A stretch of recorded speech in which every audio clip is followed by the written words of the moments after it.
Hi friends, ഇന്ന് നമ്മൾ പലരും വിശ്വസിക്കുന്ന കുറച്ച് കാര്യങ്ങളെപ്പറ്റി ഞാൻ പറഞ്ഞു തരാം. ദൃഷ്ടി അഥവാ കണ്ണേറ്. പല സംസ്കാരങ്ങളിലും ഒരു വ്യക്തിക്ക് മറ്റൊരാളെ മോശം ഉദ്ദേശത്തോടെയോ അമിതമായ അസൂയയോടെയോ നോക്കുമ്പോൾ ആ നോട്ടത്തിലൂടെ ദോഷകരമായ ഊർജം കൈമാറ്റം ചെയ്യപ്പെടുമെന്നൊരു വിശ്വാസമുണ്ട്. ഇതിനെയാണ് ദൃഷ്ടി അല്ലെങ്കിൽ കണ്ണേർ എന്ന് പറയുന്നത്. ഇത്തരം നോട്ടങ്ങൾ കാരണം ദൃഷ്ടി കിട്ടിയ വ്യക്തികൾക്ക് രോഗങ്ങൾ, സാമ്പത്തിക നഷ്ടം, കച്ചവടത്തിലെ പരാജയം, ബന്ധങ്ങളിലെ പ്രശ്നങ്ങൾ അല്ലെങ്കിൽ നിർഭാഗ്യം തുടങ്ങിയ ദുരിതങ്ങൾ ഉണ്ടാകുമെന്ന് വിശ്വസിക്കപ്പെടുന്നു. ചിലർക്ക് അമിതമായ സൗന്ദര്യമോ കഴിവോ സമ്പത്തോ ഉണ്ടെങ്കിൽ മറ്റുള്ളവരുടെ ദുഷിച്ച നോട്ടം പെട്ടെന്നേൽക്കാൻ സാധ്യതയുണ്ടെന്നും വിശ്വസിക്കപ്പെടുന്നു. അടുത്തത് നാവ്.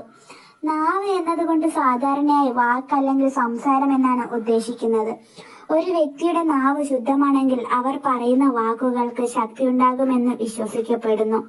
നാവിന് ശുദ്ധിയുള്ള ഒരാൾ എന്തെങ്കിലും നല്ലതോ മോശമായതോ പറഞ്ഞാൽ അത് സംഭവിക്കാനുള്ള സാധ്യതയുണ്ടെന്ന് കരുതപ്പെടുന്നു. ചിലപ്പോൾ ഒരാൾ എന്തെങ്കിലും ആഗ്രഹിച്ചോ മോശമായോ പറഞ്ഞാൽ അത് സത്യമായി വരാനുള്ള സാധ്യതയെക്കുറിച്ചും പറയാറുണ്ട്.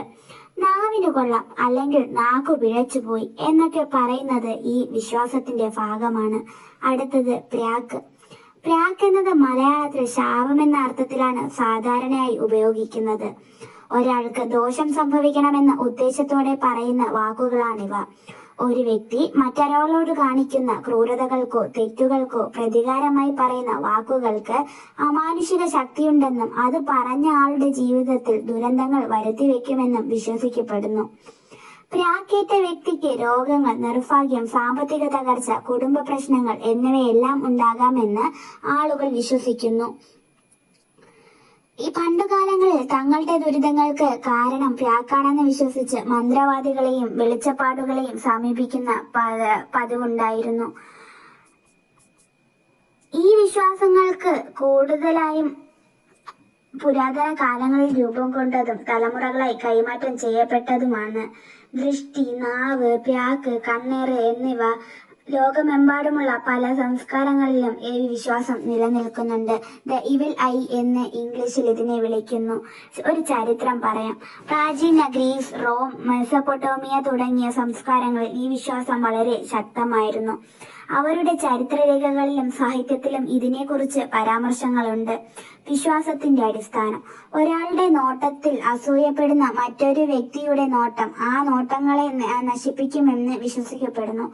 ഇത് യാതൊരു ദുരുദ്ദേശവുമില്ലാതെ പ്രശംസിക്കുമ്പോഴും സംഭവിക്കാമെന്ന് ചിലർ കരുതുന്നു. ഉദാഹരണത്തിന്, ഒരു കുഞ്ഞിന്റെ സൗന്ദര്യത്തിൽ അതിശയിച്ച ഒരാൾ നോക്കുമ്പോൾ പോലും ദൃഷ്ടി ഏൽക്കാൻ സാധ്യതയുണ്ടെന്ന് വിശ്വസിക്കപ്പെടുന്നു.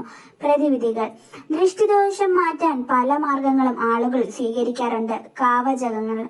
ദൃഷ്ടിദോഷത്തിൽ നിന്ന് രക്ഷ നേടാൻ നീലക്കല്ല്, അത്ഭുത കണ്ണ് പോലുള്ള കവചങ്ങൾ ധരിക്കാറുണ്ട്. ഇവ ദൃഷ്ടിദോഷത്തെ തടുക്കുമെന്ന് വിശ്വസിക്കപ്പെടുന്നു. ഒഴിവാക്കൽ. ചെറിയ കുട്ടികളെ പൊതുസ്ഥലങ്ങളിൽ കൊണ്ടുപോകുമ്പോൾ കരിവലയം, കറുത്ത പൊട്ട് നെറ്റിയിലോ കവിളിലോ വയ്ക്കുന്നത് കേരളത്തിൽ പതിവാണ്. ഇത് അന്യരുടെ നോട്ടം ആകർഷിക്കുന്നത് ഒഴിവാക്കാനാണ്. ചില ആചാരങ്ങൾ. ചില വീടുകളിൽ കടുക്ക, മുളക്, ഉപ്പ് എന്നിവ ഉപയോഗിച്ച് ഉഴിഞ്ഞെടുത്ത് ദോഷം കളയുന്ന പതിവുണ്ട്.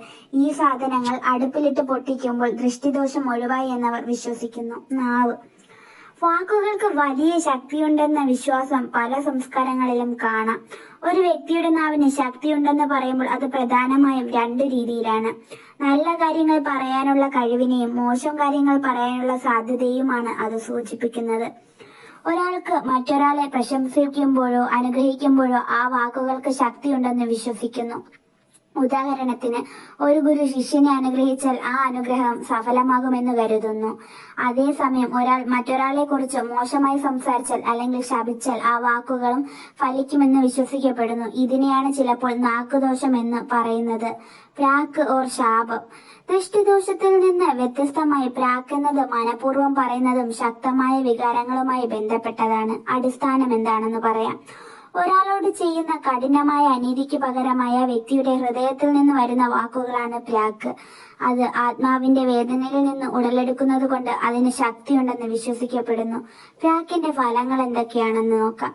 പ്രാക്ക് ഏൽക്കുന്ന വ്യക്തിയുടെ കുടുംബത്തിൽ ദുരിതങ്ങൾ ഉണ്ടാകുക, സമ്പത്ത് നശിക്കുക, അടുത്ത തലമുറയ്ക്ക് വരെ ദോഷമുണ്ടാകുക എന്നിവയെല്ലാം പ്രാക്കിന്റെ ഫലങ്ങളായി കരുതുന്നു. പുരാണങ്ങളിൽ രാമായണം, മഹാഭാരതം തുടങ്ങിയ ഇന്ത്യൻ ഇതിഹാസങ്ങളിൽ പല കഥാപാത്രങ്ങൾക്കും ശാപങ്ങൾ ലഭിക്കുന്നതായി കാണാം. ഉദാഹരണത്തിന് മഹാഭാരതത്തിലെ പാണ്ഡുവിനും കർണനും ശാപം ലഭിക്കുന്ന കഥകൾ ഇതിനുദാഹരണമാണ്. ഈ വിശ്വാസങ്ങൾ കൂടുതൽ പാരമ്പര്യത്തിന്റെയും വാമൊഴി പാരമ്പര്യത്തിന്റെയും ഭാഗമാണ്. ഇതിനൊന്നും ശാസ്ത്രീയമായ യാതൊരു അടിത്തറയുമില്ല. എന്നിരുന്നാലും ഒരു സമൂഹത്തിന്റെ സാംസ്കാരികവും സാമൂഹികവുമായ ഭാവനകളെ ഇത് സ്വാധീനിച്ചിട്ടുണ്ട്. കേട്ടിരുന്നതിന് നന്ദി. ഇനിയും വരും. Thank you.